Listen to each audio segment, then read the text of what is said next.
Oh, nobody's turned up. What's going on here?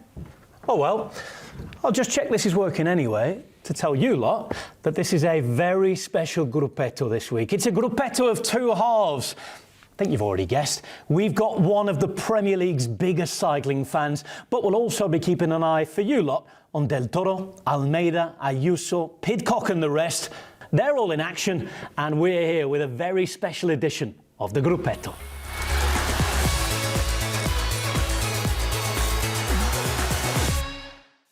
From watching the peloton to the Premier League, we've come to AFC Bournemouth's Performance Centre to meet their manager, Andoni Iraola, who's been a lifelong cycling fan.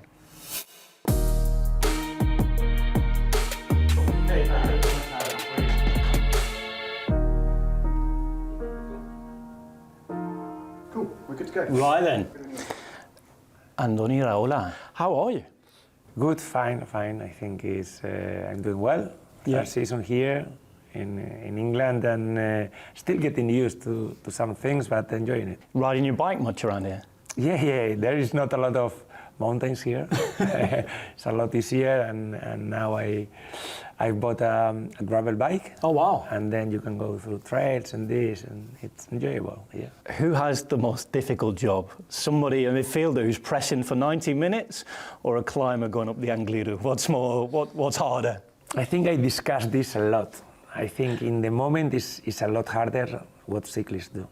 But it's true that football is very demanding in the muscle side, you know, because cyclists do an incredible effort for 5-6 hours. They have to do it again tomorrow, and without almost recovery. And for a football player it would be impossible. Impossible. You can do it today, maybe tomorrow, the third day everyone will get injured. You know, probably the demands, the suffer is not as high as in cycling, but the body doesn't recover as well after you play football, because you have to do a lot of things. There is contact, there are jumps, there are, I think, different demands, and probably, I don't know, but I think you should enjoy both, yes. What was your first contact with sport and football and cycling in particular? I think I was born in the 1982, so my kid years were about Induráin. Induráin was everything there, no? I was a bus kid, and I remember when the tour started there in the 92, when I was 10 in San Sebastian, and it was crazy for us, because the tour is like, oh, everything like the tour, and then we had it there in front of our eyes, and we were following especially Induráin, and I remember those years following every stage, especially in the Tour, also the Clasica, Zulia, but I think the Tour was like the main thing there. So the busy schedule of a Premier League manager, can you still find time to follow the sport? I think it's difficult, but especially during the pre-season, we always follow the Tour. I think even when I was playing, no? Between the sessions you always find a way, and then sometimes I see myself, especially I love the classics, and now they are going to be now in April especially, and you are about to play a Premier League game and you are like watching your phone, and I will try not to see the stage so I can enjoy it after without any news about how it's developed. I have to turn off all the notifications, all my groups of friends, you know, in the WhatsApp, so I can have at least 1 hour to see the classics especially. But no, I follow the sports, yes. There's a rumour going around that you have an account on something called Tropela, which I should say for anybody watching who doesn't know, Basque internet forums, it's exactly that. It's a fantasy league game. It's a fantasy league. We do, country. yes, still with some ex-players from Athletic Club and staff from Athletic Club, and we have a nice group, and we try to do our bets. Sometimes, some years is better, some years is worse, but I think we enjoy it, yes. Bielsa, your sort of mentor, was he into cycling, or did he sort of get into the culture when he was there? No, I don't think so. He was obsessed with football, so I don't think he had a lot of time, no. I know the managers that Alberto, for example, used to cycle with some staff there. But no, I haven't seen like freaks like us probably. cycling and football, is there any sort of similarities? How do they sort of compare as sports? I don't think they are too similar, but it's true that cycling is more tactical than it looks, because we only think, okay, no, it's just cycling, and the one who is faster wins, and the one who climbs faster wins, and no, there is a lot of tactics involved, how to protect your best cyclist, how to open also other options in the team, and how everyone, I think, sacrifices, no, for the best of the team, and there in that mentality side, I think we can take things from cycling, yes. And do you do that with your coaching? Can you take things and apply that to your coaching, or are you very much the Bielsa school and El Loco Bielsa and everything's crazy and only football exists in the world? There is always something specific from certain sports, cycling probably, about how they prepare, how they focus on to be the best one this day, this hour, in this moment, how the preparation goes towards a concrete goal, and I think things that definitely we should learn. Do you have a favourite climb? I did once the Koppenberg. For me it was incredible, like probably the Quaremont, the Tour of Flanders for me is like a myth, so those kind of smaller hills, is for me where I also enjoy it. Who's going to win the Tour of Flanders this year? I don't know. I think with Pogačar you never know, because now it's clear that he wants to focus in this kind of classics also. I think he has already shown that if he goes for it, probably is the main one. I think everyone expects the duel with Mathieu van der Poel. I think we're in the best era to watch cycling ever. Yeah, probably, and I think Pogačar, but we can speak about Mathieu van der Poel, about Remco Evenepoel, about Van Aert, about a lot of amazing cyclists that have gone a little bit outside of what was cycling the years before, where I'm a specialist and I focus in my whatever, my goal is this, and then I rest for another 3 months, and then I focus in the next. No, and I think we found a lot of amazing cyclists that they are very ambitious, they want to be competitive almost all the season, and I think we are enjoying it, yes. Do you have a favourite rider now? For me now, last years I've been Landista, Miguel, but unfortunately everyone is getting older, and probably we are in the last moments of Mikel Landa, and I hope he still has a go in a big stage, but we never know, I think I have a lot of good cyclists that I like in these moments. I've had, even during my career when I was younger, let's say, like kind of idols almost. But I like a lot of cyclists, yes. Which Premier League player now would make a good cyclist? It's a great question. Probably in our team, I have 2 options, because they are monsters physically, also very, very thin. I think Adrien Truffert could do a really good job. Ryan Christie could do a really good job. I don't know if they cycle, but they have the physical things that could help them, yes. Talking of top cyclists, we have a very special message from somebody who you might know. You just press play when you're ready. Hola Andoni, un placer poder dirigirte unas palabras. Te sigo Big aquí surprise, desde España, el grandísimo trabajo que estás haciendo en la Premier, espectacular. Y nada, a ver si algún día vienes por aquí y podemos compartir unos kilómetros juntos, que sé que eres un gran aficionado. Un abrazo fuerte. Oh, it's a great surprise this one, eh? Pues Andoni Iraola, muchísimas gracias, que ricasco. Thank you. Un placer. Y viva el landismo. Viva el landismo. Absolutely wonderful to speak to Andoni there about his passion for cycling, football, the Basque Country, and here in Bournemouth where it's rather cold.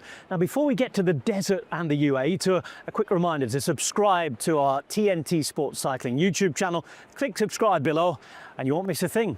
Right then, on with the racing to the desert. There were 7 stages, desert crosswinds and 2 decisive summit finishes.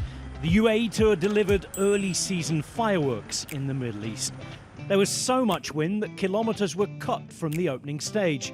But at the end of the racing that did take place, Isaac del Toro showed strength and acceleration to beat the whole field to Liwa Palace, including a few big-name sprinters.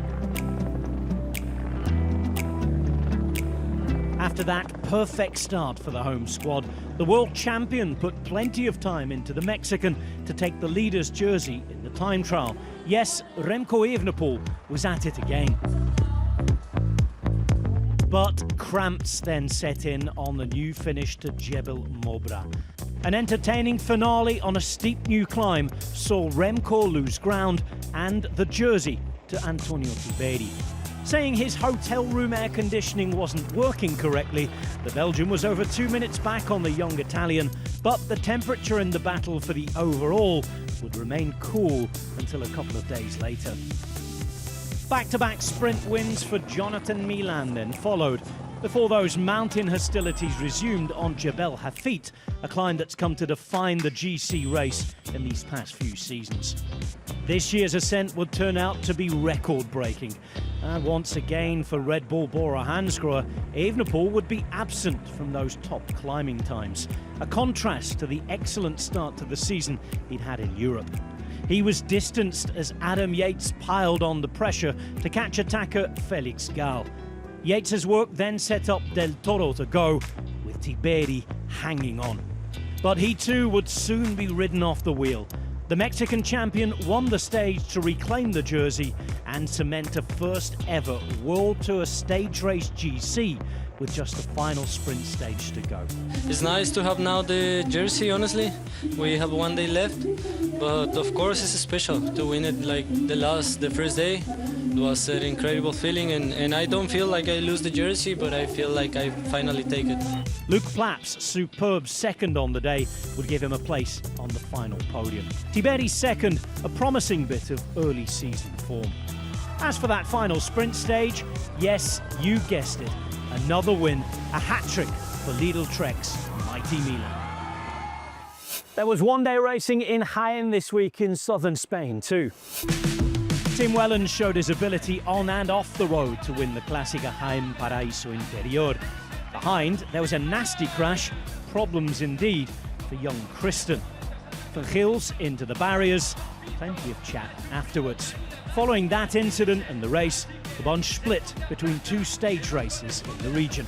One of those was just over the border in southern Portugal, at the Volta Algarve, where Paul Magnier got the ball rolling. The Frenchman's victory in the sprint into Vida was Soudal-QuickStep's first of this 2026 season, now already a month old. On the Alto de Foya, there was a first pro win for Paul Seixas, the same place as Tadej Pogacar had won his first race. The Frenchman, a year younger than the Slovenian too. No more comment offered than that. No pressure, Paul. In the meantime, Juan Ayuso moved into the leader's jersey. The Spaniard was still in yellow after the 20-kilometre time trial a day later, a race won by Filippo Ganna, who this year took an Algarve win that would stay in the record books after last year's expunged effort where he was one of the only riders who actually knew where the finish was. There was a second sprint opportunity on day 4, again taken by Magnier, who doubled up on the run into Lagos, this time the bunch going the right way, and thankfully for the French winner, the result counting. The GC was all to play for on the final stage up the Alto do Mayal. This season, back to being a road stage after last year's time trial. I'm really excited. It's going to be a real day of racing, and yeah, looking forward to trying defending the jersey with the team and then going out and having some fun. Right now, Joao Almeida is just trying to rip this race apart.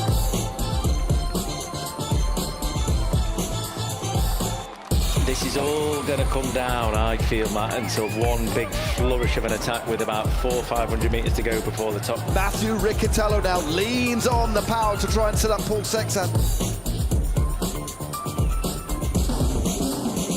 Only on the front there, big sprint by the pretty front Ineos Grenadier, second place there, Juan Ayuso, can Ayuso take this one? Looks like Only might have this one, we're just going to go round this bend, fighting for position here, Only still in the front, Ayuso coming round, it's going to be close on the line, I think on the line is Ayuso that got it, very close. Wow, that was a tight finish between Juan Ayuso and Oscar Onley. So Ayuso won on Mayal and won the GC ahead of a hugely impressive Sexas. Plenty more battles between these two on the way. Back in Spain, it was the week of the Ruta del Sol. Tom Pidcock, who'd finished second in Jaén earlier in the week, was hoping to take on defending champion Pavel Sivakov, Tim Wellens and Jan Christen, who lined up for UAE Emirates at the Volta Andalucia after that incident earlier in the week. The opening day ended in a messy sprint after a hard start. Not all the fast finishers made it, but Christophe Laporte was back to his best, taking a Pro Series stage win for the first time since 2023. All of that injury and illness now behind him. Day 2 looked like it could define the race. Ivan Bromeo was away in a strong move with Andreas Leknesund. The bunch had made a miscalculation, and just outside of Granada, where he won the Spanish national road title last summer, Romeo took another win, this time exchanging that national jersey for the yellow leader's tunic. 7 seconds was the Movistar man's lead over the Norwegian champ, as Belgian sprinter Milan Fretin navigated a tricky approach to the end of stage 3 better than anyone else, taking his first win of the season. Another sprint then followed, this time with a more typical approach, but with a relatively new name taking the honours. Tom Krabbe had already surprised the bunch at the Étoile de Bessèges, but this would be the 20-year-old's biggest moment on a bike to date, beating the likes of Gaviria, Laporte and Warenschold for Flanders Baloise. Sunday's action provided one final chance to turn the tables on the GC. Save for Leknesund, the rest of the contenders were the best part of a minute behind Romeo. On a final lap to be ridden twice, Pinarello Q36.5 set things up for Tom Pidcock to do his thing. And Pidcock is going, and this could be a key moment in this race because there is still a kilometre to go to the top, and Ivan Romeo is caught out in the splits. Wow. Pidcock rode away, and the gap behind was still good for Romeo to control. The Briton held on over the top and on the descent to take he and his team's first win of the season. The Spanish champion, in the meantime, became a stage race champion.